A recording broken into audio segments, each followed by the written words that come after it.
Welcome on this session on SESAME, which is a source of light in the Middle East. And if you have attended the opening session, I think we got 3 times mentioning of SESAME, which shows that it is a source of light for the region. My name is Rolf Heuer. I am the president of the SESAME Council, and I was, in my previous life, for 7 years, the Director General of CERN, the large international institution in Europe. And it's my pleasure to have 4 eminent speakers here, and just to tell you, the planning of the session is like this, that we start inside out, that we first tell you how SESAME came about and what are its perspectives. And then we see what the users are thinking of SESAME. And then we ask prospective users what could be the future from their point of view. And finally, we have the international view on SESAME in order to see where is SESAME in the world of the synchrotron radiation or in the world of science. So it's my pleasure to introduce now Dr. Khaled Toukan, the chairman of the Jordan Atomic Energy Commission and the director of SESAME here. Please.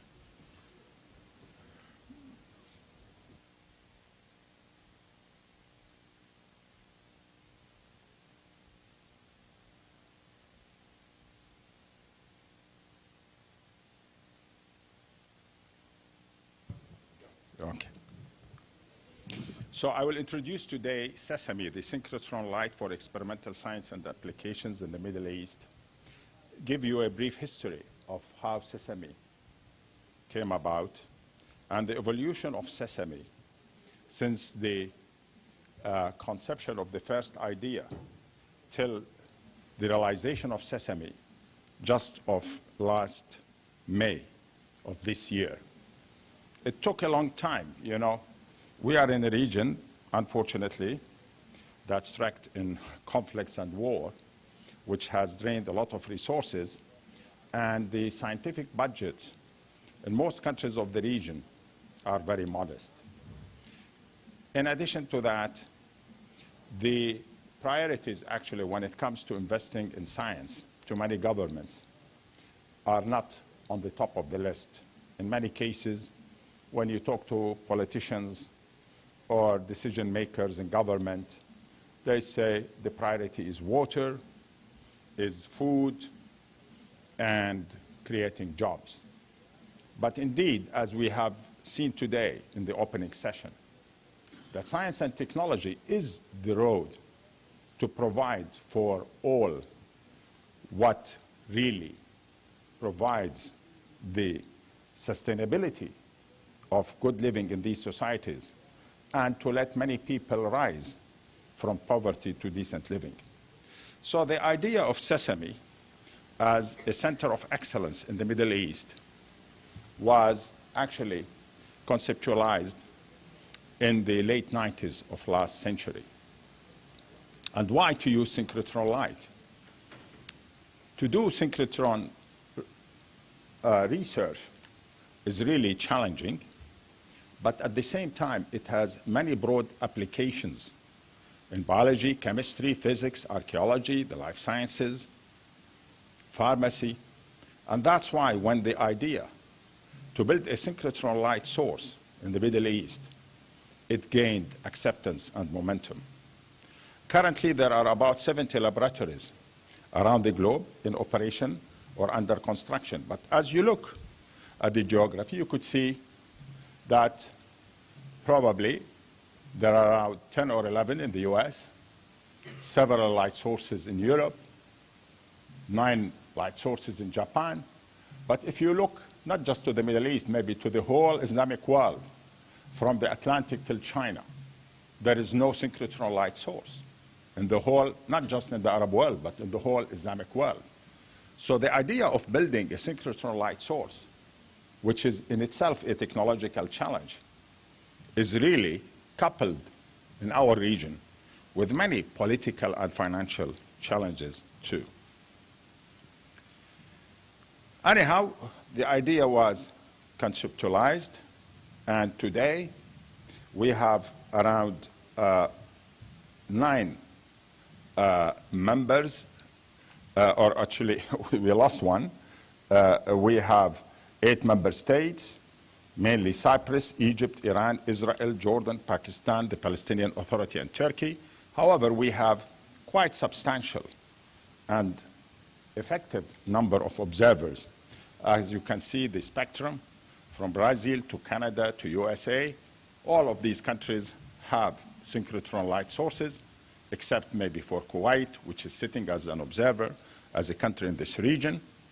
And indeed, SESAME has moved ahead because of the strong support we got from the world scientific community, in particular the synchrotron scientific community across the globe. So going back to the history of SESAME, after the peace process between Israel and Egypt, followed by a peace agreement between Jordan, Israel, and prospects were very good for peace in the Middle East, the idea of SESAME was to build an advanced research facility, a center of excellence in the Middle East that will put resources and energy and intellect of scientists to do research and bring scientists together in the region in order to promote prosperity in the region. So with a lot of work starting in the Middle East, mainly in Dahab in Egypt, followed by support from the international scientific community, namely in Europe and mainly CERN, and with voting, Jordan was selected as the country hosting SESAME. SESAME is a 2.5 giga-electron volt light source built near Amman, Jordan. I think on Saturday you will have the chance to visit SESAME. It's modeled on CERN. As you know, CERN was established in Europe after World War II to bring the different European countries together who were in war with each other, particularly 2 world wars, First World War and Second World War, and the European scientific community, with their politicians, agreed to really put their intellect, resources, and innovation into CERN, which has now become the leading world scientific institution doing forefront research in particle physics and also spinning around to other aspects related to aerospace, astrophysics, environment, and others. And indeed, the idea of SESAME, modeled on CERN, was also brought about to bring the different countries in the region, in particular the Arab countries and Israel, to work together to really harness science for peace and harness science and put scientific intellect towards building better societies and introducing a better living for their own societies through scientific research and innovation. So the purpose of SESAME basically is to foster excellent science and technology in the Middle East, prevent or reverse the brain drain coming out of the region naturally because of conflicts over the last 50 years. With more wars, you get more brain drain because the resources are not for, unfortunately, channeled towards development. And indeed, scientists who want to pursue their intellectual pursuit will definitely move out from the region. And this has been the case, to be frank, in a country like Egypt, which has had a significant brain drain which started in the 50s and has continued. So the idea to bring a center of excellence, which will really instill confidence in the scientific community in the region and prevent or reverse the brain drain, is one of the main objectives of SESAME. and then indeed to build bridges between diverse societies. Today, when you look at the map of countries who are members of SESAME, you have many or several Arab countries who have been at war with Israel, namely Egypt, Israel, the Palestinians. You have Cyprus and Turkey, who have fought wars in the 70s. And indeed, we can see Iran on the map. So you could see the diverse political, you might say, antagonists, and to be really true about what has happened. Despite the wars in the last 20 years in this region, the Interim Council of SESAME and the SESAME Council has managed to meet with all its members twice every year, every 6 months, and all representatives from all member states have attended. So SESAME has managed to sail through, despite all the conflicts that have wrecked this region. And you know, we had big wars starting, you know, with the conflicts between Arabs and Israelis and the Palestinians, and then the 2003 war of Iraq, September 11, and other conflicts that have wrecked the region. And now, indeed, also we have big conflicts coming around Iran, other countries in the region, and still we are meeting. We have met lately, last May in the inauguration, and we always continued to meet with all countries coming abroad despite all the conflicts that took place.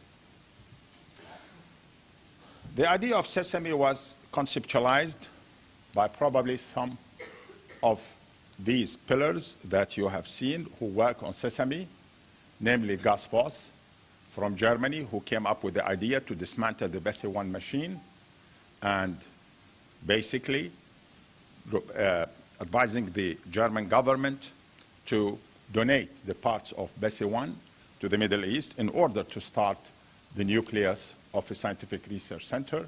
Herman Winnick from Stanford, who also worked within the US and lobbied for support within the US scientific community. Herwig Schopper was the first interim council president and then became the council of SESAME.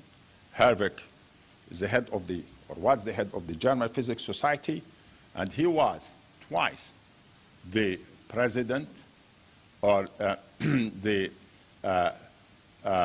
director of CERN, and he also started planting the seeds of establishing SESAME as in the interim council, and then moved ahead as SESAME Council Chair till 2009, and Eliezer Rabunovici, professor in the Hebrew University in Jerusalem, working also to build and lobby support with the Israeli scientific community to lobby support for SESAME, and Vinis Gouda, the ex-Minister of Higher Education in Egypt.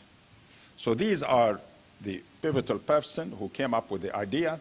The idea then gained momentum within the political circles in the Middle East and the scientific community in the region and globally, and SESAME has been successfully inaugurated just last May. It took more than expected. Probably the idea was conceptualized in 1998. SESAME came into existence in 2003. We were hoping to get the machine finished in 2012. We were late by 5 years because of the difficult challenges we had to overcome, namely political and financial, and I will touch upon these. So building a synchrotron facility in the Middle East will build international collaboration. It will have broad programs making synchrotron light sources ideal for building scientific capacity in the region.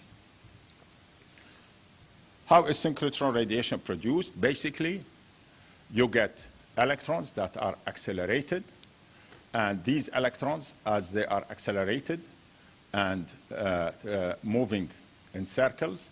As their trajectories are deflected, electrons in circular motion will emit light, which is very much strong, as physicists you know.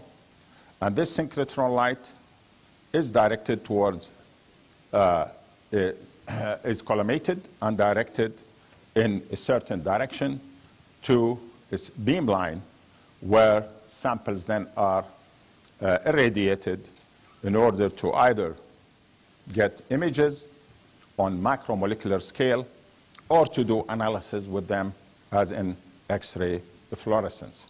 So the electromagnetic field surrounding the electrons is unable to respond instantaneously when the electrons are deflected, and some of the energy in the field keeps going, producing a tangential cone of synchrotron radiation that is used to either image molecules or do elemental analysis. What are the uses of synchrotron light? Basically, it's seeing. We use synchrotron light to see through things, except that scientists use light that ranges beyond the visible, mainly in the infrared, ultraviolet to X-rays and beyond. And these advanced sources are able to really probe and get, you might say, photos on molecular and macromolecular scale. This is one application of SESAME, where you use it in structural biology. For example, in this case, you can see an image of molecules. Protein crystallography has helped to understand the mechanism of disease and is now being used to discover the sites, druggable sites in SOD, and to help design promising drug compounds. So you could use this light to see the molecules themselves. Another application in archaeology, for example, in this study, recent studies combining X-ray absorption spectroscopy, diffraction, and electron microscopy showed that the ancient Egyptians developed a new technology for obtaining opaque glass. This work points to the need to complete and reassess not only ancient Egyptian glass studies, but more generally all those carried out on high-temperature technologies.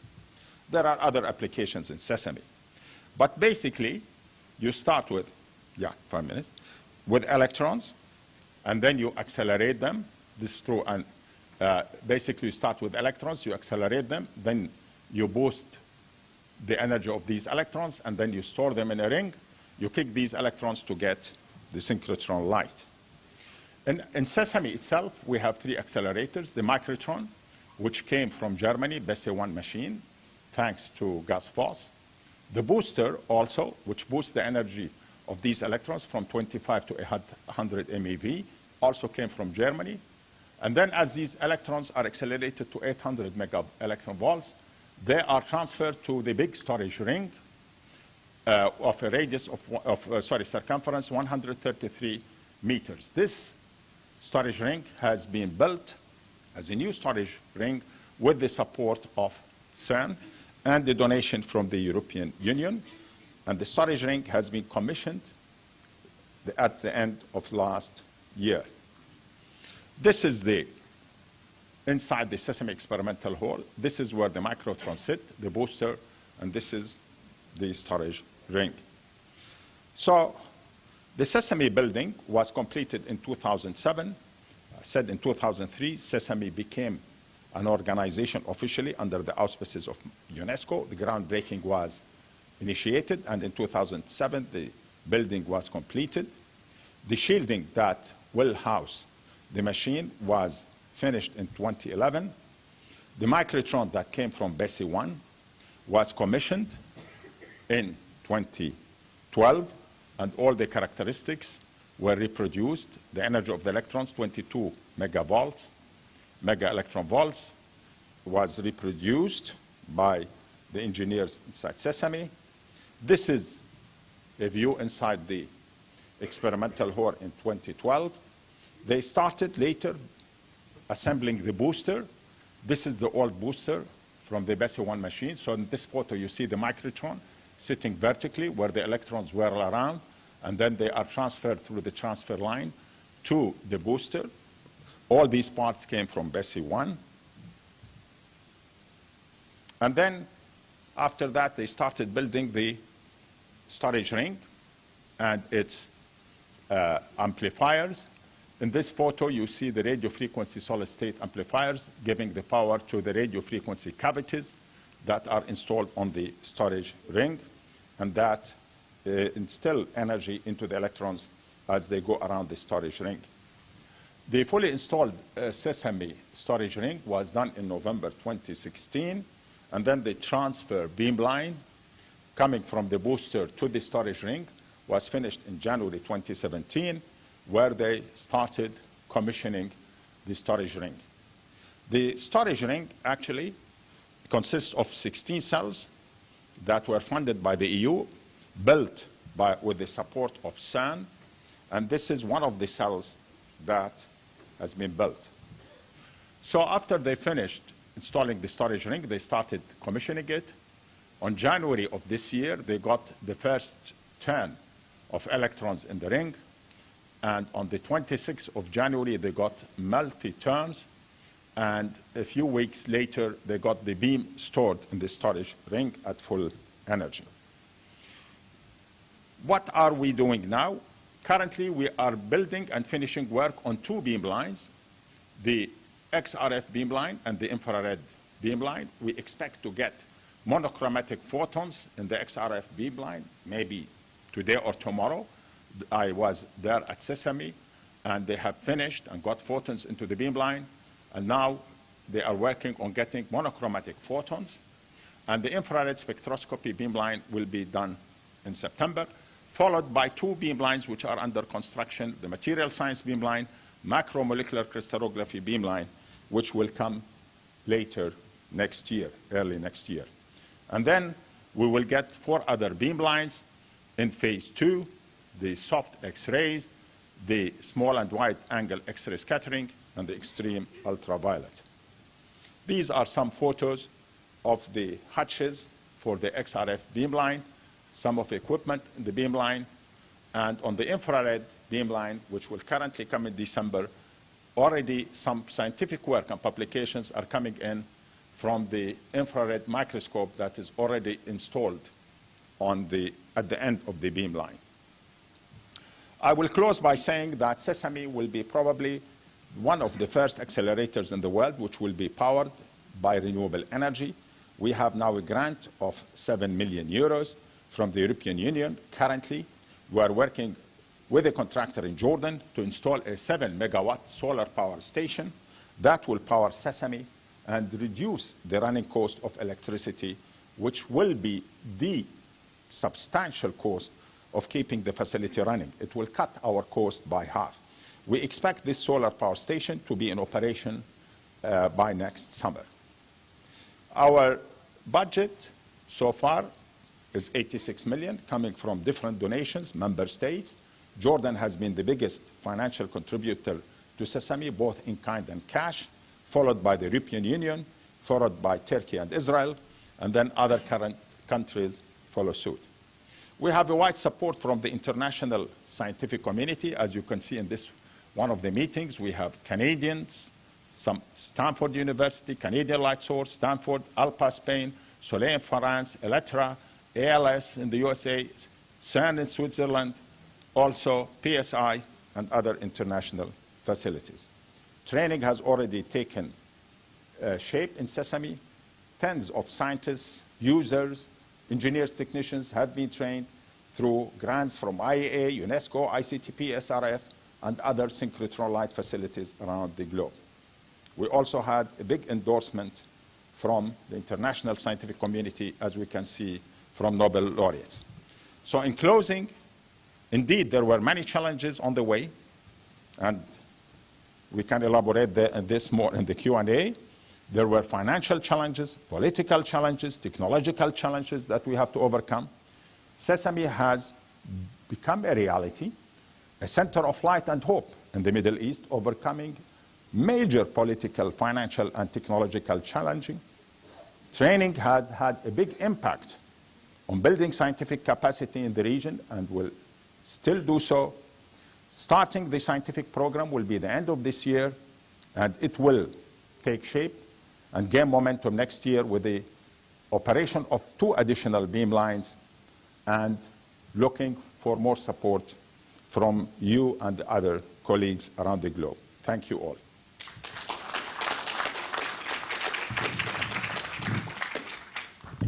Thank you very much, Khaled. The Q&A session, we all agreed here on the panel to have it at the end of all 4 presentations because otherwise there are duplications, etc. So now we will hear what the users want to do with SESAME, with the beamlines. And it's my pleasure to introduce Dr. Özgül Öztürk as a scientific user, now recently moved to the University of Siegen in Germany.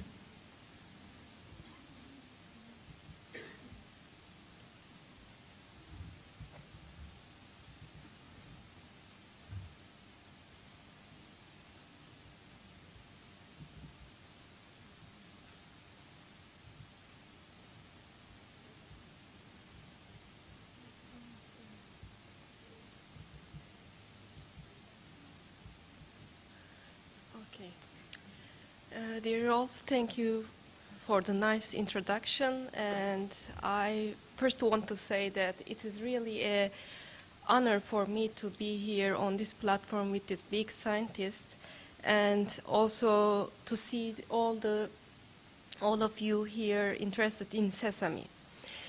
And I will again talk about SESAME as Dr. Tukan did, but in a perspective of a user. And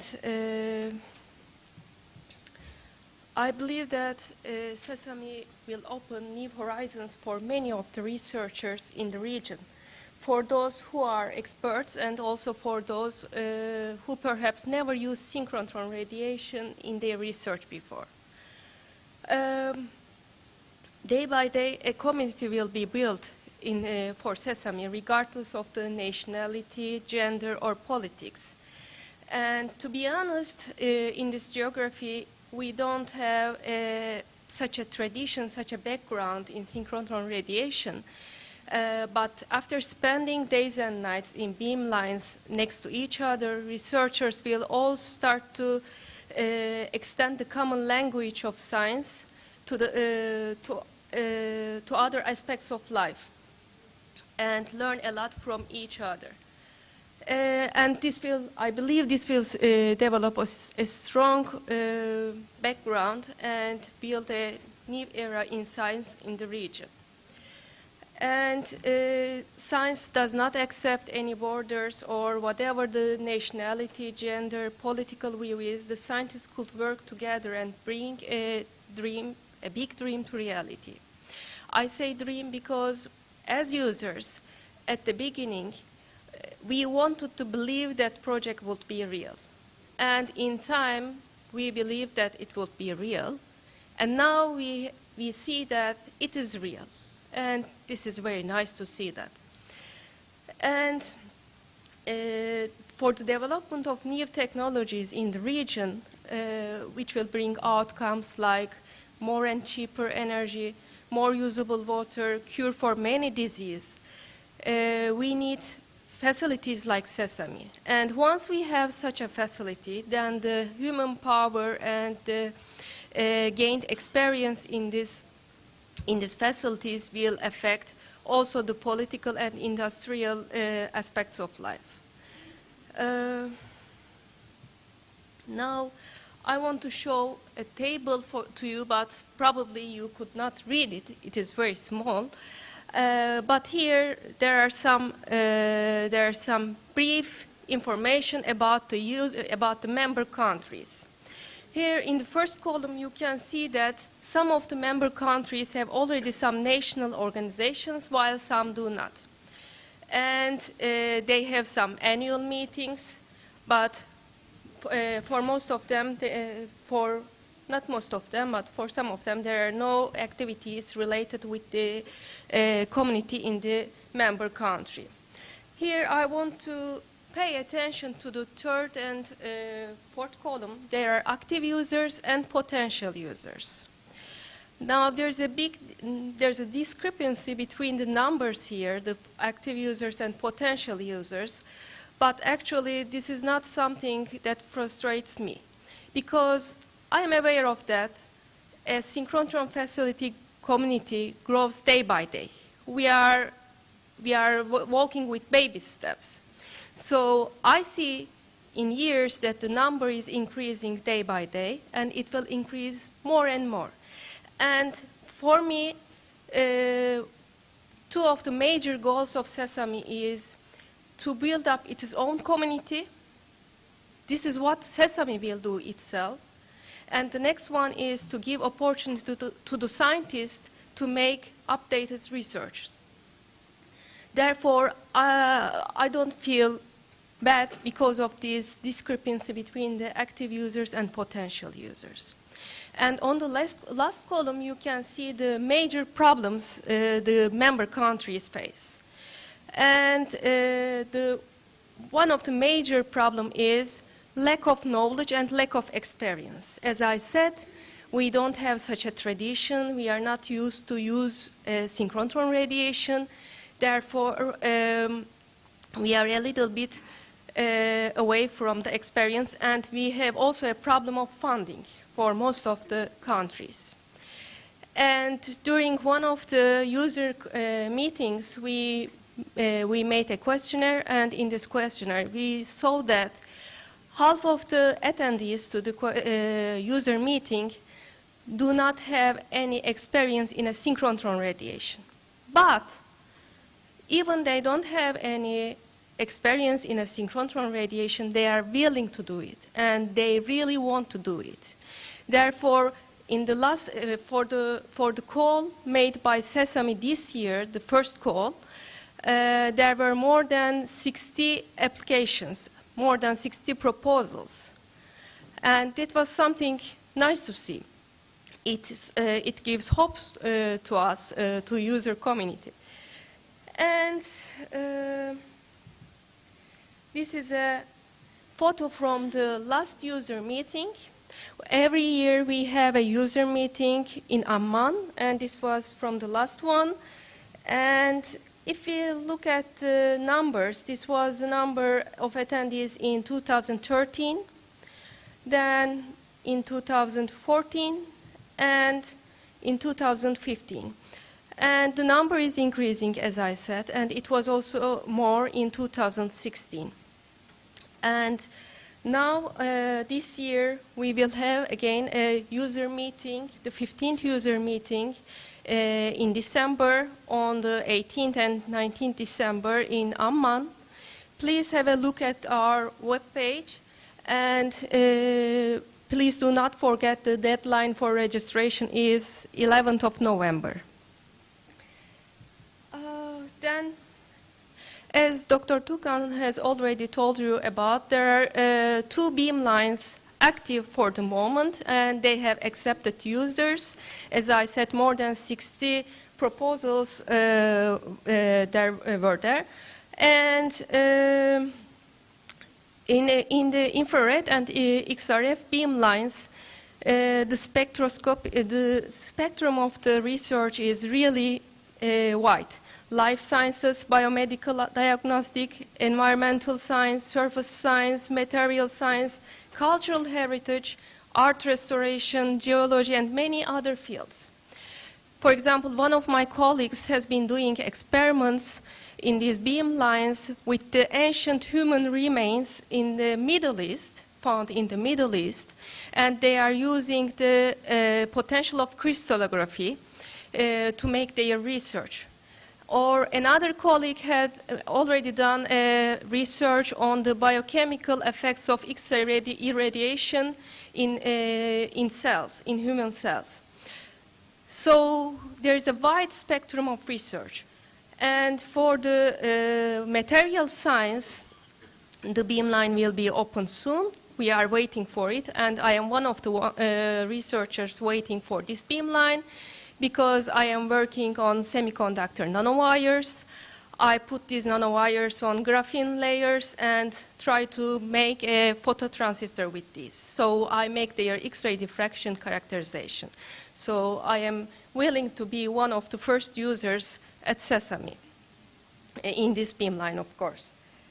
And if we have a closer look to the activities, first call for the infrared beamline was done in 2013, and there were many collaborations related there were many research in this beamline. And you can see that different universities, different countries come together in the same umbrella, under the same umbrella, and making their research together. And for the XRF and XF scientific activity, again, there are many different areas. For example, absorption and mobility of heavy metals in soils in vicinity of Jordan and Yarmouk rivers, or synchrotron-based XRF, XF techniques in tracking pollution in some Arab countries. Again, the collaboration from different countries and from different universities. Besides that, I am also proud to say that one of the beamline scientists in these beamlines is a female, a woman scientist, Jihan, my dear colleague. So I am proud to see that in SESAME there is a woman beamline scientist. And I want to talk a little bit about the funding opportunities for SESAME.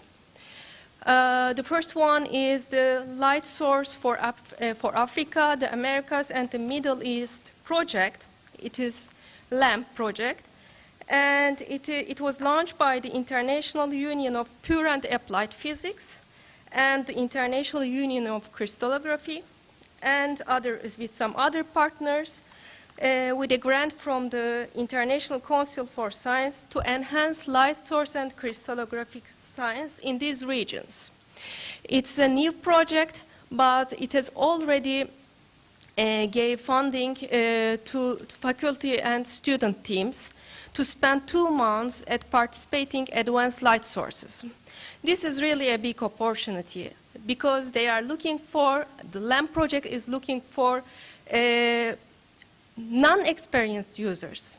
They want to have the proposals from scientists with an experience limited to a year or less.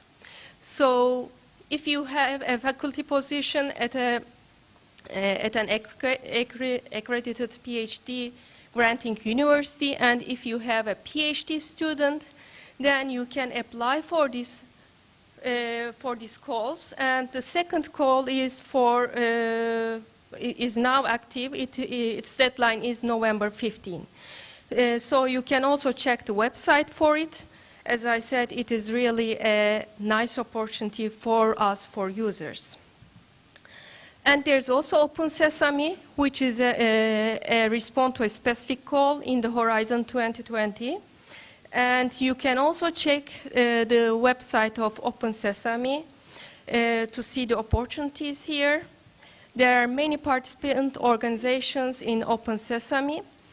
And I also want to talk about the European Synchrotron and FEL User Organization Initiative. Every year they have an annual meeting, and for the last 3 years they invite also SESAME to their meetings, and they are aware of the problems of the SESAME users. So now SESAME is active, so they want to give help, give support to the SESAME users.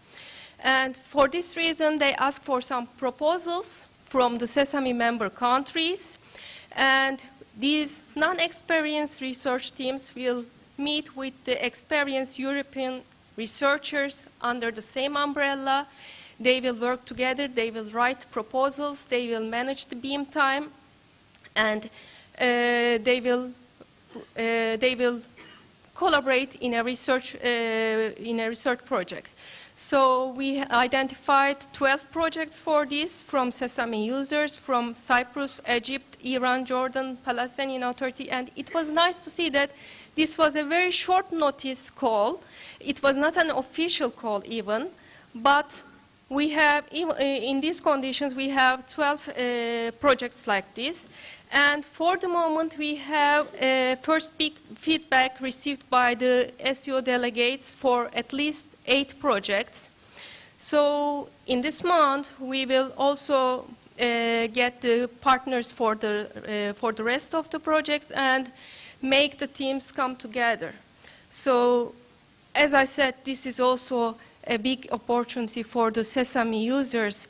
If you are inexperienced, if you don't have enough knowledge, so meeting with the experienced researchers in the field will help a lot. So thank you very much for your attention. These are the photos from the last user meeting.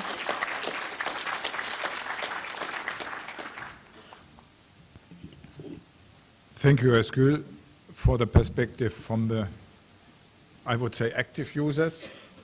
Now we are moving further out and looking for the perspectives of perspective scientific users at SESAME, and it's my pleasure to introduce Dr. Yuval Golan from the Ben Gurion University in Israel.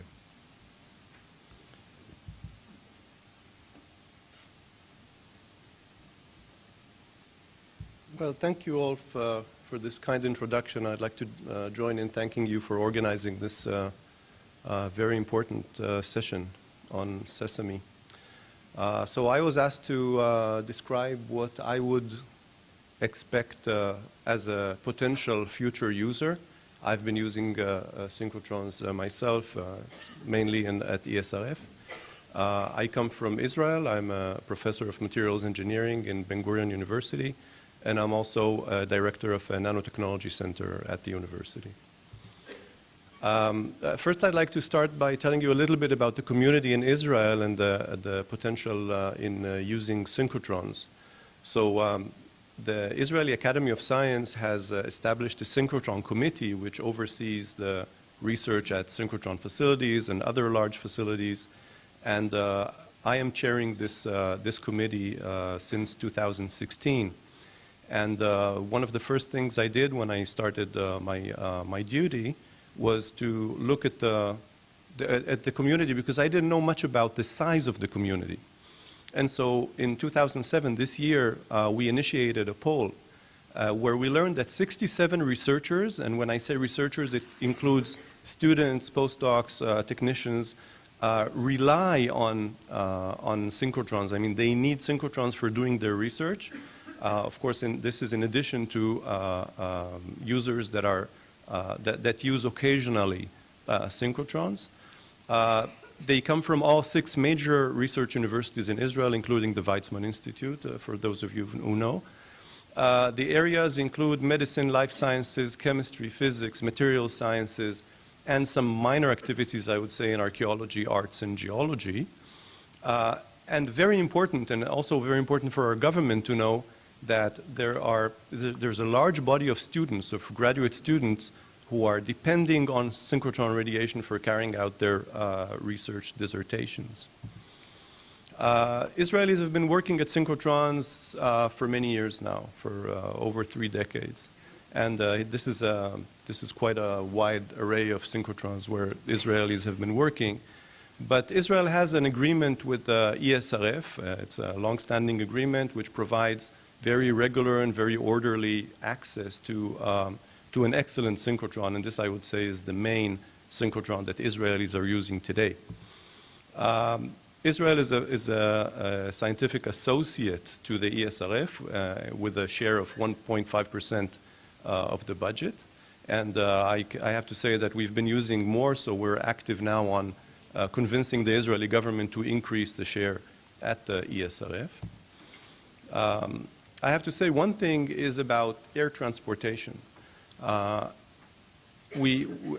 an Israeli user at ESRF, I really envy the Europeans who are coming with their vans, and they put all the equipment in the van, samples, cryogenic containers. For those of us who have to pass airport security with dewars, with syringes, with chemicals, because not all chemicals can be provided by the synchrotron. This is quite a challenge. It's a major hassle. And really the dream here is take a car at Beersheba or at Tel Aviv or at Jerusalem, drive to the synchrotron, put all the stuff inside the van, and just go and do your experiment, which is really a dream. Unfortunately, we're not there yet, and I came here on an airplane because Israelis nor Jordanians can pass on the King Hussein Bridge and what we call the Allenby Bridge. So there's other crossings, but going from the main and the shortest way from Jerusalem, I would say is not available for us today. So this is something we need to work on. What I'd like to do now in the few more minutes I have is to highlight a few synchrotron-related research examples from my group. I won't be too technical, I promise, and I really will be skimming across a few projects and highlighting what we need in the synchrotron. So since I won't be giving too many details, you're most welcome to look at my website, the website of my group, as well as my email is here, and I'm very happy to correspond and to provide any other information. So the area of research of my group is nanomaterials. I've been working on this for quite a while, and we synthesize different nanomaterials in the lab, mostly semiconductors. And as you can see, this is not from our work, but you can see these are bulk quantities. Now what do you do with it? You need to order it in some way to provide any useful means of using nanomaterials into devices. And one of the nicest and most elegant ways is to spread nanomaterials on the air-water interface and confine them into 2 dimensions. Of course, you need to functionalize them in order for them to be floating on the water and not just mixing with the water. But this is done using surfactants. And as you can see here from Pei Dong Yang's quite inspiring paper in Nature in 2003, you can do pretty much exactly the same by just, oh, what are we going to do now? Remind me tomorrow. Thank you. So this is the analog. And as you can see at ESRF ID10B, what used to be ID10B or Troika 2, Dr. Oleg Konovalov, who is the beamline scientist there, installed a Langmuir trough onto which we can spread our nanomaterials. And you can see X-rays are coming from the right. Is there a laser pointer here? So X-rays are coming from here, shining onto the surface at the air-water interface. And this is the detector, the PSD, the good old PSD that we're not using anymore. I'll show you this in a minute. And you could take Greysig incidence X-ray diffraction. If you take your detector further away, of course, you can do also small angle X-ray diffraction. So this allowed us to do experiments at the air-water interface and to look at structuring of nanowires, nanorods that you can see TEM images on the left.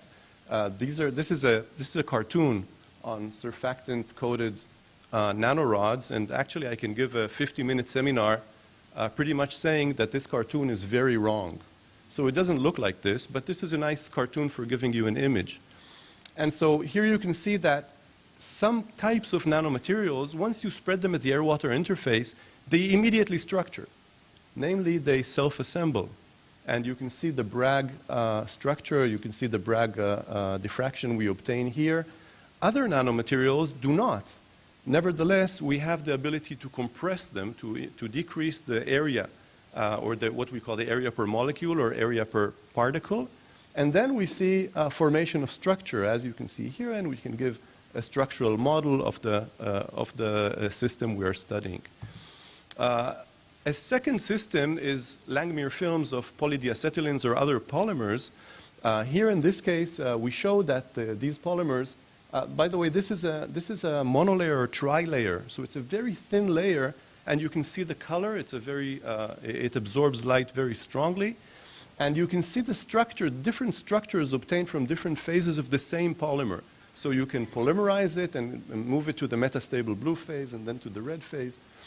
And of course, using X-ray diffraction, we can obtain the structure of these polymers and show that they're highly crystalline. And in fact, we can obtain we can show the structure here of like in 2.5 dimensions. So the surface structure, but also layering in the Z direction and also tilting of the chains. Coming back here, this is a beautiful system since to the air-water interface, one can now introduce cations of different metals. Now, these metals are associating with the carboxylate groups here in the water subphase and affecting the structure of the polymer. So you can show that by introducing small amounts of cations, very small amounts of metal cations into the water subphase, you can change and affect the structure of the polymer. So this was a very nice work that again was enabled by the beamline Troika 2 and the Langmuir trough. I'm moving now to chemical deposition of thin semiconductor films. It's basically depositing a thin film from solution, as you can see here. What you need is a thermostat and a beaker. It's pretty simple. But if you know what you're doing, you can obtain isolated nanoparticles and go all the way to monocrystalline films with well-defined orientations with respect to the substrate onto which you're growing.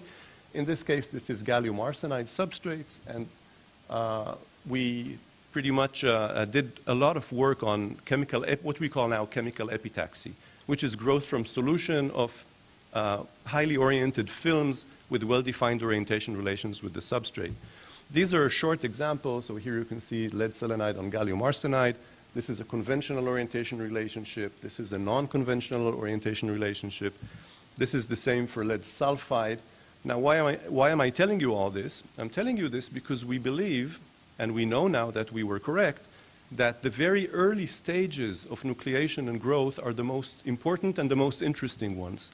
And if you want to monitor them in situ, you have to go to a synchrotron because you need X-rays at high enough energy and high enough brilliance to penetrate the water or the solution. So for this, we machined and built and installed a liquid cell. Thank you. A liquid cell onto which we could do the grazing incidence X-ray diffraction experiments.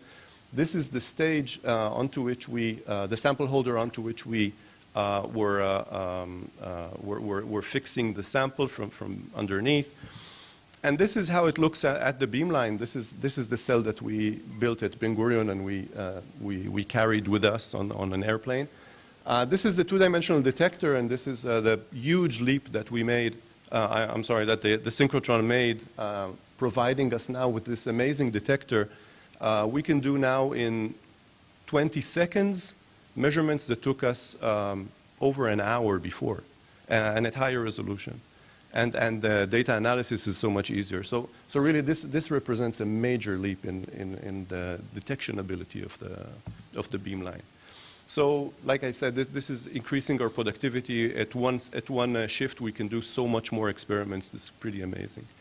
The last system I want to describe is a surfactant-assisted synthesis of tin sulfide and later on tin selenide. This is a new binary phase semiconductors that was discovered in our lab. The conventional phase is the orthorhombic, the alpha phase. We discovered a new cubic phase that we call the pi phase. And we believe this pi phase is a very important and interesting new material. It's a new binary phase that needs to be studied. And now what we want to study, and this is not work we have done at synchrotrons, but this is work we are planning to do at a synchrotron, is to study the phase transition from alpha to pi, from pi to alpha, of course. And for this, we need to do temperature-resolved powder X-ray diffraction. These are powders that we produce in the lab. These are the two structures. This is the orthorhombic structure. This is the new cubic structure. We want to identify the chemical environments of the tin and the sulfide or the selenide. In fact, the structure shows that there are two different chemical environments that we believe we can distinguish if we do X-ray spectroscopy. So these are things that we can pretty much immediately investigate, and we're hoping to investigate using synchrotron radiation. So with this, I'd like to summarize and say that versatile and adaptive sample environments, configurations, geometries, air-water interface, cells, this is what my group needs, and this is what we're working on quite actively. Selection of beamlines is a very important thing. We need to find the right beamline for doing these experiments. Of course, different beamlines have their own expertise, including the expertise of the beamline scientist, which is incredibly important. The high brilliance, needless to say to this audience, if we want to penetrate liquids, if we want to obtain diffraction from very thin organic films, we need the high brilliance, high energy. Advanced detection systems, I said. Guest house for accommodation, supporting the personal environment for the students. This is extremely important. And last but not least, funding for going to the synchrotron, for sending the students to the synchrotron, at least in Israel, is very problematic. Our funding agencies do not provide funding for this. And so the ESRF is helping us a lot by supporting the travel expenses. So with this, I'd like to summarize and thank you for your attention. Thank you very much.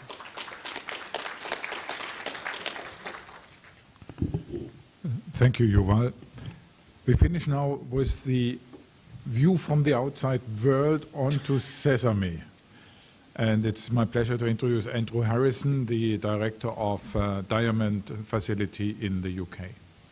Thank you very much, Rolf. It's a real pleasure and privilege to be here. I thank the organisers for asking me to participate in what I think is a discussion on one of the most inspiring and uplifting developments in science in recent years. And if I can just get a slideshow going, I'll be on my way. So, as Rolf said, I'm going to speak about this from an external perspective. First of all, I'm going to say a little bit about an outside view about the aspirations and challenges that SESAME might face in the near future, and I'll say 10 years, because I have the example of my own facility of looking back over 10 years of operation. So we're 10 years ahead of you in that respect.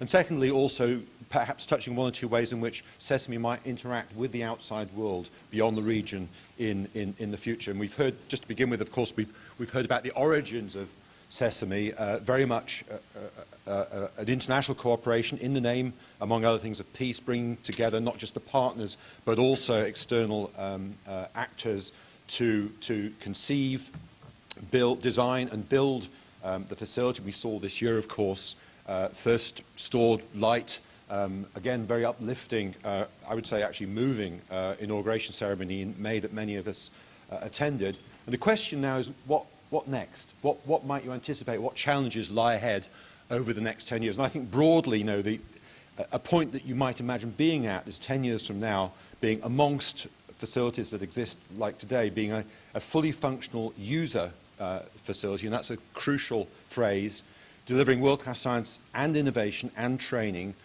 for the region, but actually for the world. And one of the things I hope to demonstrate is ultimately we're all connected.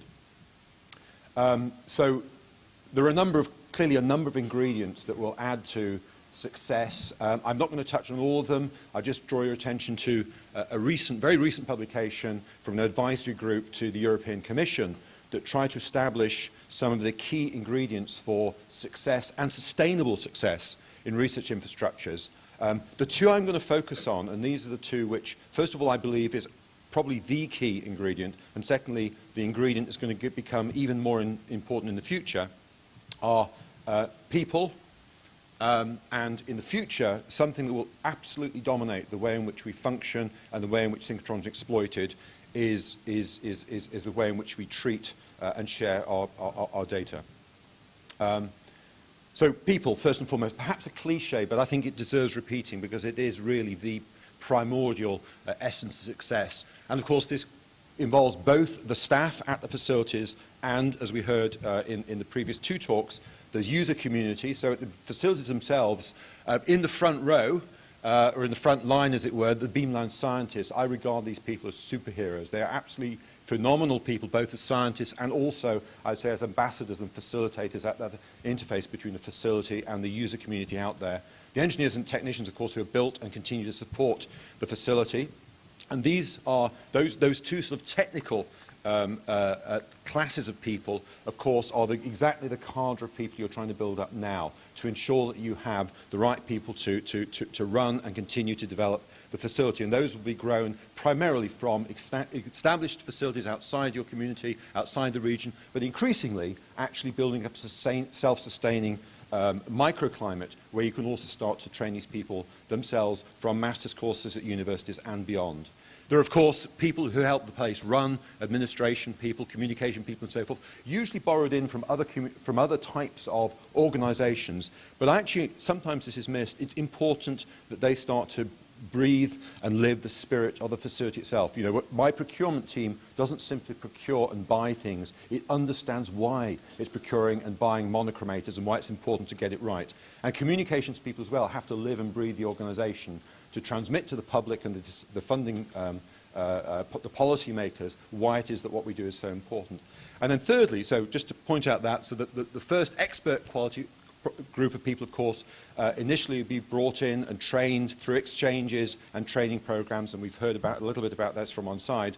The third group of people, and I think this is, I'm not going to suggest an answer because I think this poses a real problem for all of us for the future, and we're in this together very much, is in the future, we will need an increasing number of people who work at the interface between data storage and analysis and the science, so-called data scientists. They don't really exist in this conception as a career at the moment, and we're going to need an awful lot of these people if we're really going to exploit these facilities in the future. And then finally, and this is perhaps less tangible, leaders and managers. Because traditionally we tend to promote people into high places or to lead groups within facilities simply because they're good scientists and managers. And actually, some of the best-run facilities also recognize that these people need to either be trained or picked as exceptional humans who also show leadership and management ability. And again, how you train those people is not straightforward. People also includes, of course, the user community, and actually we didn't confer beforehand, but our third speaker touched on some of the things I think that are going to be absolutely essential here. This graph here shows the size of the user community for Diamond, or rather, the number of users we have supported over the first 10 years of operation. The scale's too small. It's probably not the right scale for this region, which is not yet as developed scientifically, but you should anticipate that 10 years from now, I would hope that you would have a fully kitted out storage ring. You'll be running thousands of reliable hours of machine, and that means that you should be aspiring to support many, many hundreds of users. I mean, you talked about the gap between how many say they're users, how many you aspire to. I don't think there's any doubt that if you build this and you make a success, users will come once they understand the potential of a facility like this to transform their science in academia and industry. The other thing I think that's important about this graph is I've tried to, and this is, again, this is for Diamond, but you're seeing this all across facilities, established facilities across the world, is the increasing proportion of people, and that's the red part, who don't come to the facility at all. So now this isn't true for all types of experiments, and our third speaker talked about the type of experiment where real people still need to come and use language project troughs and so forth. But increasingly, and I would say 50% of our users do not physically come to the facility anymore. They ship their samples and then they're loaded either by people or robots at the facility, and we perform very high throughput measurements, and that's a measurement as opposed to an experiment. So I'm not suggesting that's the solution for everything, but we need to anticipate that. So to grow the user facility, you need to do a number of things. First and foremost, you should anticipate that most of your users will not be experts. The days when synchrotron users were generally physicists who knew what they were doing are long gone, and they will never come back. And 90% of your users won't know anything about synchrotrons before you tell them about synchrotrons. So that requires a whole body of people who can go out and tell them why this is important from the facility or nucleating expert groups in universities. The beamlines themselves must be competitive. Now, SESAME, like many facilities in Europe as well, will not provide the very brightest kind of beamlines. However, it's not just the brightness of the beamline, it's all the other things around it that make it great. So it could be the Langley Biologic Trough, it could be the advanced detector, it could be because you actually invest in producing great software that means the users can actually use the beamline and process the data quickly.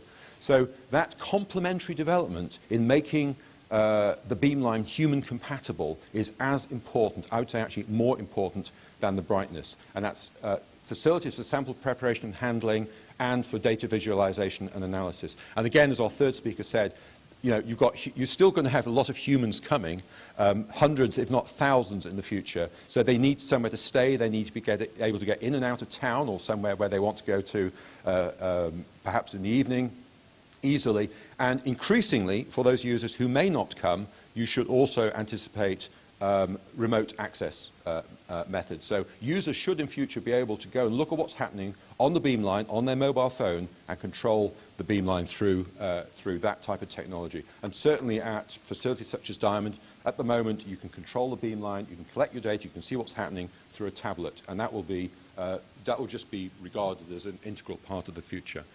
And then around the beamline itself, and this is just the example that I know of Diamond, what you should also anticipate in providing these facilities, these support functions, you should also start to imagine that around SESAME itself will develop another microclimate of complementary facilities. So maybe it's the guest house, maybe it's the laboratory in which you provide complementary preparatory facilities. One thing we found very recently that's interesting is that SESAME will develop a reputation for simply being able to run a facility well. And then other mesoscale facilities like electron microscopy may come along and say, well, actually, we would rather you ran a very high-end microscope alongside SESAME rather than having the responsibility of running that microscope back in your home university, provided that the user believes that samples can be sent and measured in a very efficient way. It doesn't matter so much in future whether it's in their home university or co-located in a cluster of mesoscale facilities. And I should say as well, a lot of these developments, increasingly, one should anticipate, and this I imagine is part of the raison d'etre of SESAME, is also increasingly inspired by the needs of industry and more applied means. And again, around facilities like Diamond, and this is repeated throughout Europe at least, what one sees is location of facilities that enable industry to better engage with the facility. The second point I mentioned is data, and this is really just a pointer for the future. It's a challenge, but it's an opportunity, that's a challenge. As you get those next generation detectors, you're going to have a massive shock in the sheer volume of data you're going to have to handle. So first of all, there is a challenge with data, what's sometimes called big data, because in the very near future, you will have so much of it, it'll be a real challenge to keep track of it with new detectors, high throughput and automation on certain types of beamline. But size isn't the only challenge, it's also to do with complexity. So in the future, your users, many of your users will demand remote access, many of your users want high throughput, and they will also increasingly want real-time or near real-time analysis. Because if you're going to try and figure out what to measure next, you have to figure out what you've just measured. And increasingly, and again we get the real push from industry, because in industry time is money, people need to be able to visualize and analyze their results in real time. So, you know, protein crystallography that took Crick and Watson years and years to, Crick and Watson, beta DNA, 18 months I think to solve the structure. We do that every 2 minutes on a beamline, and we do it on much more complicated crystals. And that kind of advance will be rolled out across many more techniques. Just to point out that as the facilities get more powerful, particularly in the area of imaging, and there is clearly potential in SESAME to also develop coherent imaging techniques, so the computational methods will become far more computationally intensive, and you should anticipate increasingly using artificial intelligence, deep learning methods, as in fact university users and industry users are increasingly demanding. And then finally, just to point out, this is a challenge we all have, and it doesn't really matter whether there's a bright person based in Diamond or in Amman or in Japan or North America or one day perhaps in South Africa.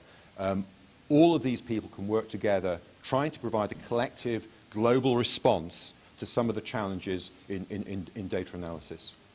So just finally, just to point out, and I'll do this briefly because it's been mentioned, there are a variety of initiatives trying to support some of these activities. So in people development, we've heard from our second speaker that the Open SESTI initiative, funded through the European Commission, has already launched a series of training programs and exchanges and so forth, both for the facility staff and for the users, and you can look at that in the website.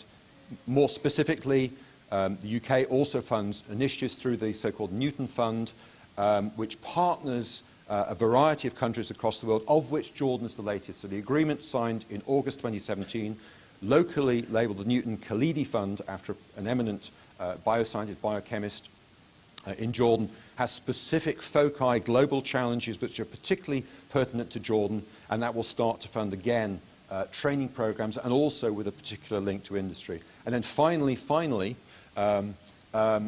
within Europe, and this is, if you like, a microcosm of what I see actually spreading across the world, all the 16 synchrotron and free electron facilities have now joined together. Well, actually, formally we signed the agreement on Monday, next Monday in Brussels.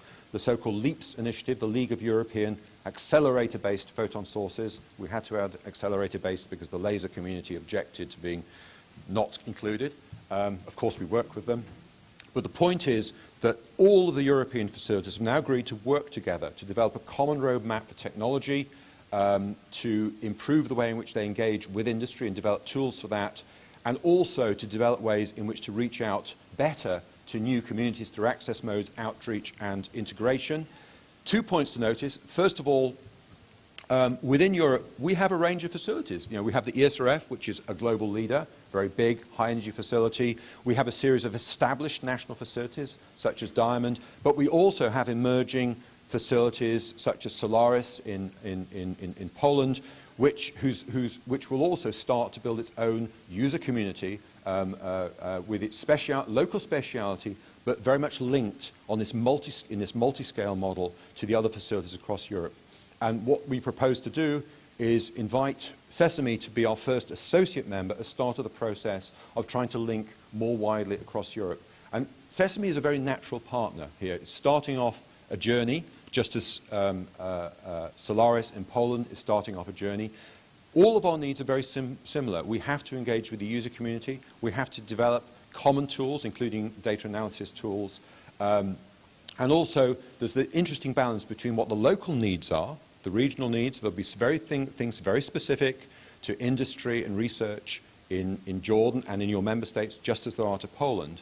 But where you need to be able to tackle problems that cannot be solved at relatively small regional facilities, then of course that will hook up to facilities such as the ESRF, which will allow those experiments that cannot be tackled at other facilities to be solved. So I'll simply end by saying that I firmly believe we're all connected in this.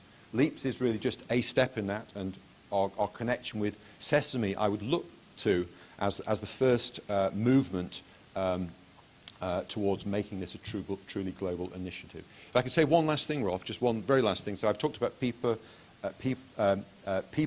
data, and connectedness.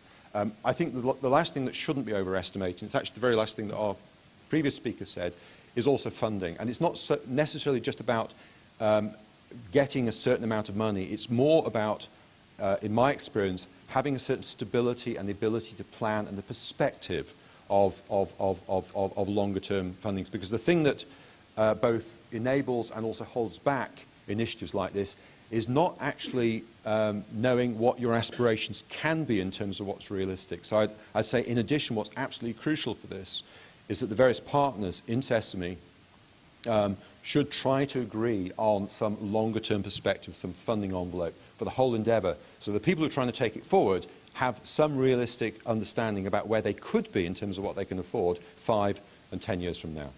Thank you.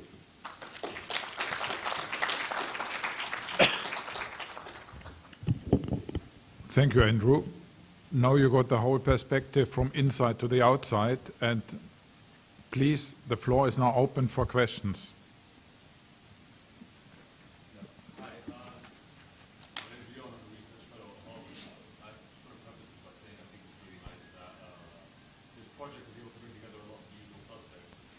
Just wait a second. I see microphones coming. Shall I repeat what I said? So yeah, following from that, a lot of these large-scale projects tend to involve working groups consisting of labs that are international. So a lot of international collaborations, working on a singular project. Is there any such initiative to form academic collaborations between the different labs in the different kind of SESAME contributing states?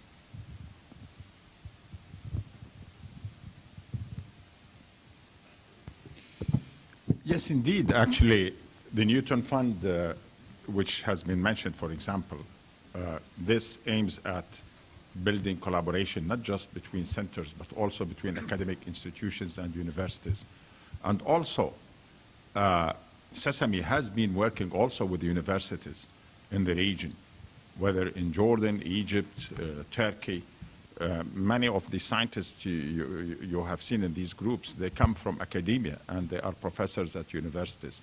So we are working with universities through SESAME, but also there are other international collaboration initiatives. For example, the Newton Fund that was mentioned in the last speaker's presentation is an example of them. Okay, I have now the lady over there, then you, and then you too.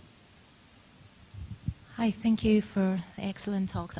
I come from Cyprus, and we heard about some excellent science being done on Sesame and obviously the vision of collaboration between countries in conflict. My question is, do you have a science outreach program? We know CERN has a fantastic program because we want all these things to go back to the people, back to those communities in conflict. Thank you. Yes, indeed, we do. Actually, there will be an IEA organized Sesame workshop on Sesame outreach in order to basically project Sesame to the community in the region, whether in academia or industry. But also the users' meetings that are held annually. Indeed, they talk about scientific proposals or future potential uses of Sesame, but also they act as an outreach within academia. But indeed, we are going to be more active now in the outreach program, and an outreach workshop will be conducted in Sesame through support from IAA, if I am not mistaken, in March. Yasser Sheikh, March of next year. Yes. The computing, yes, actually there is community, not the computing, community, non-scientists. Yeah, I think probably this will come in the future, but the outreach now we are discussing is more with academia and industry, but in the future, yes, by all means. Let me add to that that Open Sesame also has a part of the budget for exactly that, yeah, to outreach to the general public. But I think you have to go step by step because it would be nice to have first some scientific results and then the things will come. It's all in the plannings. It is already budgeted. So yes, the answer is clear. We have to do that. Please. Thank you for this presentation. So my question will go probably to the chair and the last speaker. Africa is the only continent that doesn't have an African light source. So there has been an initiative for that. If you could comment or say anything, it would be helpful. Yes, yes, actually, Sesame is very open to working with all regions. I think there was the Africa Light Source. I think Herman Vinnick is in this hall. He was instrumental in getting Sesame into existence, and he is working on the Africa Light Source.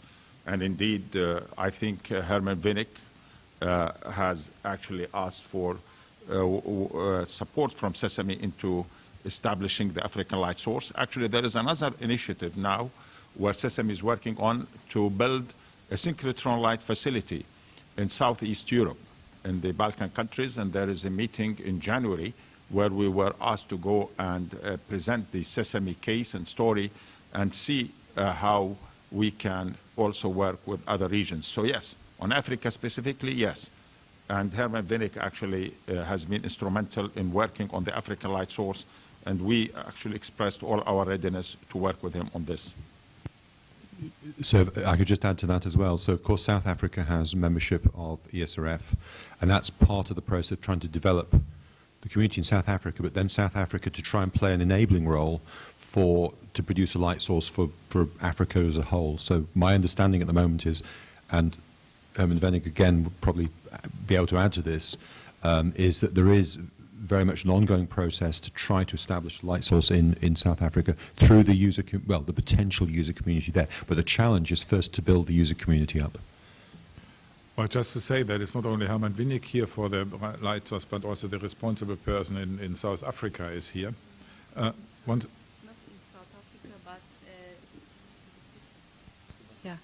Okay, the LAMP project is also dealing with this. I mean, it is also to enhance the light sources and crystallography sciences in also Africa. And I mentioned my colleague Sekazi for this.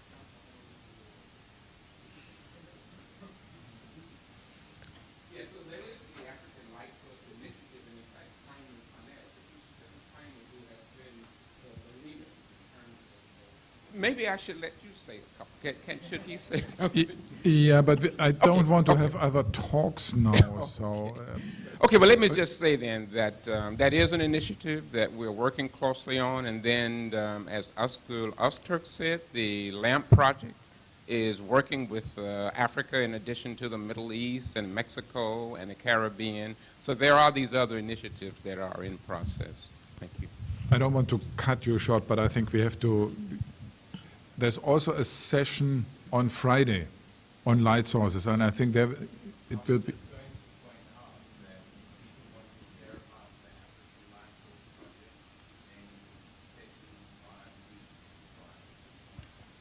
Session 5B on Friday is just before the session before lunch, just to tell you it's at the end of the morning. So there you can hear about all the other projects. And I think it's nice to see that this idea spreads, not only to Africa, but also to the Balkan region, as Khaled Tukan just mentioned. Now I have you on the list, and then you, yes. I'm Dr. Said Assef from Palestine. Professor Khaled Tukan gave a nice technical description of the development of SESAME. And for a minute, we forgot that we are in a conference on science for peace. And there was a little bit of, I had to say that forgetfulness. There's the country of Palestine, that's the member, not the Palestinian Authority. And from Dr. Khaled Tukan's office, I called Yasser Arafat one time. He said, what are we, the Israelis insist it's Palestine, not the Palestinian Authority. And he said, it should be Palestine. And from that on, this name has been back and forth. In the Arab world, we've been saying the Zionist entity. Now it's Israel. We have to accept that like they accept Palestine. The other thing I want to mention, that Professor Schupper of CERN and Icarino of UNESCO came to Yasser Arafat's office with me and accepted to have SESAME being established in Jordan. And at that time, Jordan didn't even want SESAME. They said, this is too much for us. And we accepted that. So I feel that this was done on our back, in our back. And we need to have that credit because it's very sensitive to the Palestinians. We are here in a Science for Peace conference. And Palestine need to be one of the speakers, and I think it's unintentional, wrote Palestine, Gaza Strip. So next time we will say Ramallah, Palestine Ramallah, or Palestine Jericho. So these are the things that bother us. The other thing that you must all know, that the name Sesame, was it made by who? What does Sesame means? Open Sesame. Alibaba, Open Sesame, Iftah Ya Simsim. Said Assef, myself, gave it the name. Synchrotron for Experimental Science and Application in the Middle East.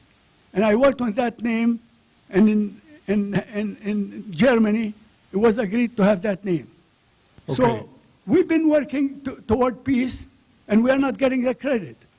Okay, I think, thank you, we have taken note of that, but please keep in mind we are here at a meeting, Science for Peace, and this is why we are talking science. But we And need the credit for... There is credit to everybody, but today we are talking science. Thank you. Please, could you give the mic to the person in front of you? Thank you.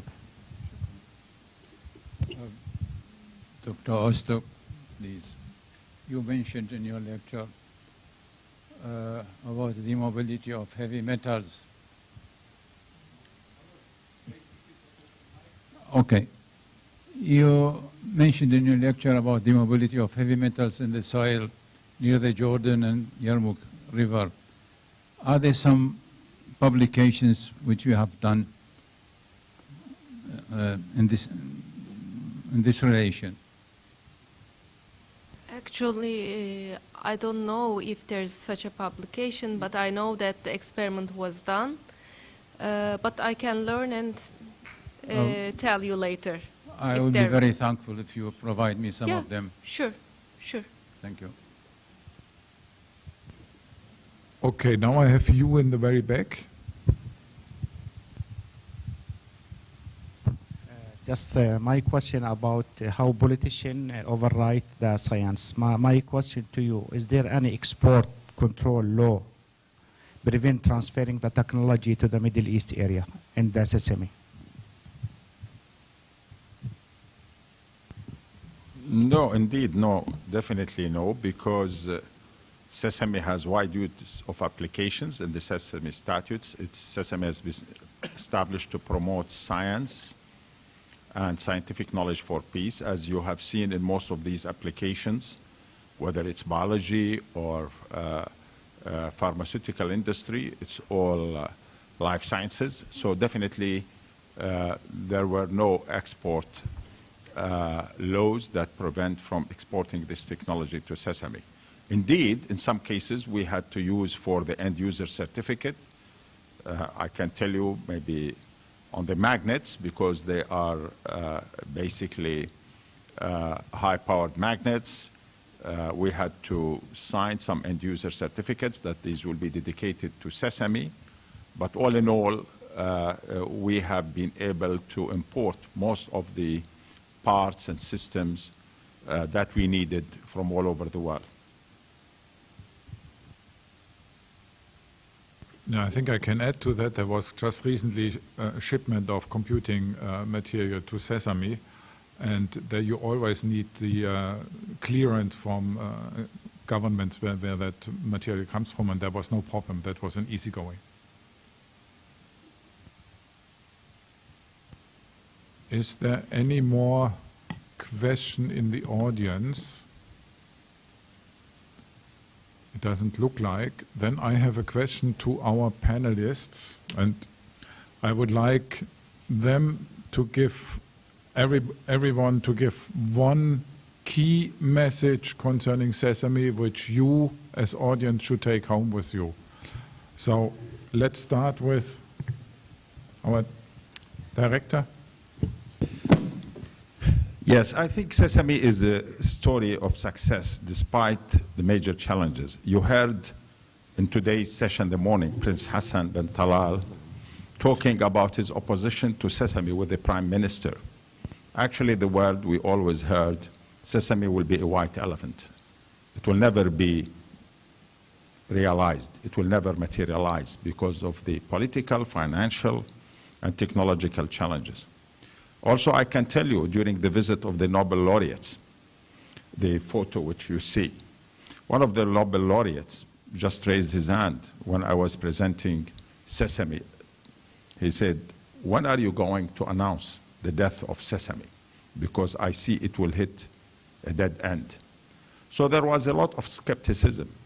And I recall in my meeting in one of the EU commissioners, the commissioner for neighborhood. I don't want to mention the name, but when I presented the case in around 1999, and said, well, we want EU support in SESAME, and EU was very skeptical about SESAME. He told me, well, why should we put our money into a region which is unstable? We still have to solve many of the chronic problems in the Middle East.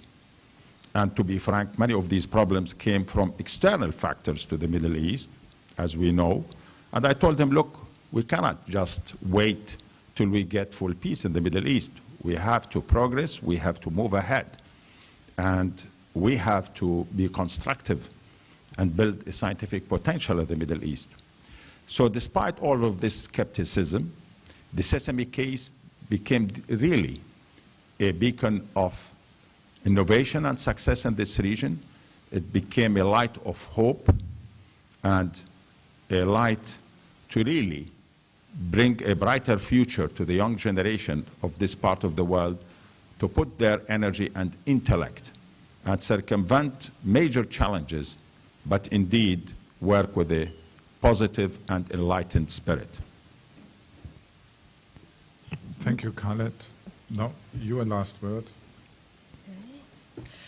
As I said in my talk, SESAME is a big opportunity for the users, for the researchers in the region, to make our research, to make our projects, to train young scientists.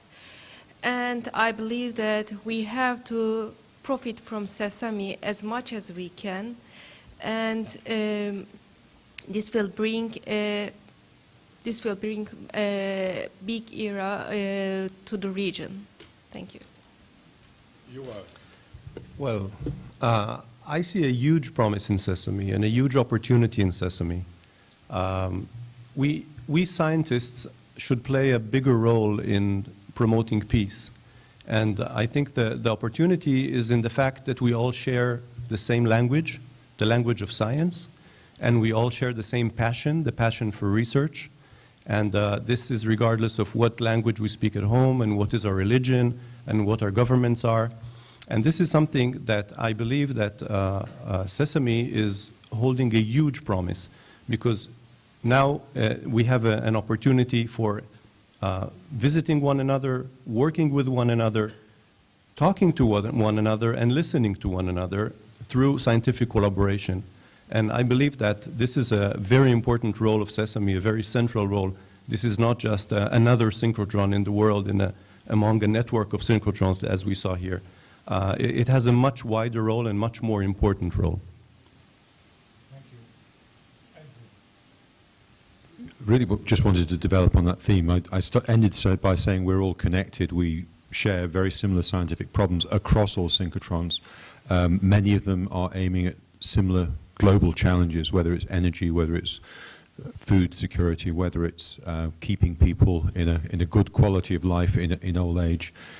We work together on technical solutions, but I think the thing that's crucial, and it's actually the lady who asked the first or second question, is we all benefit among the scientists and the engineers who work together, but we've also got to tell the world about it and explain to them why what we do is so important and share with them our enthusiasm. So I think a key element in all of this endeavor is communication of the value of this project to everybody, children, mums and dads, grandchildren as well, grandparents as well. So that's what I would end up with.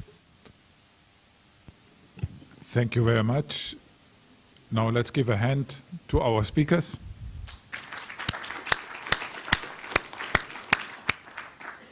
Don't miss to visit the booth where Sesame of the Sesame exhibition. There you will learn a little bit more about the about the way a synchrotron and synchrotron beamlines are working. And there are also some leaflets over there if you want to take it home. So thank you very much for attending this session. And my message is, go home and think of Sesame that bridges cultures and nations by science. Thank you.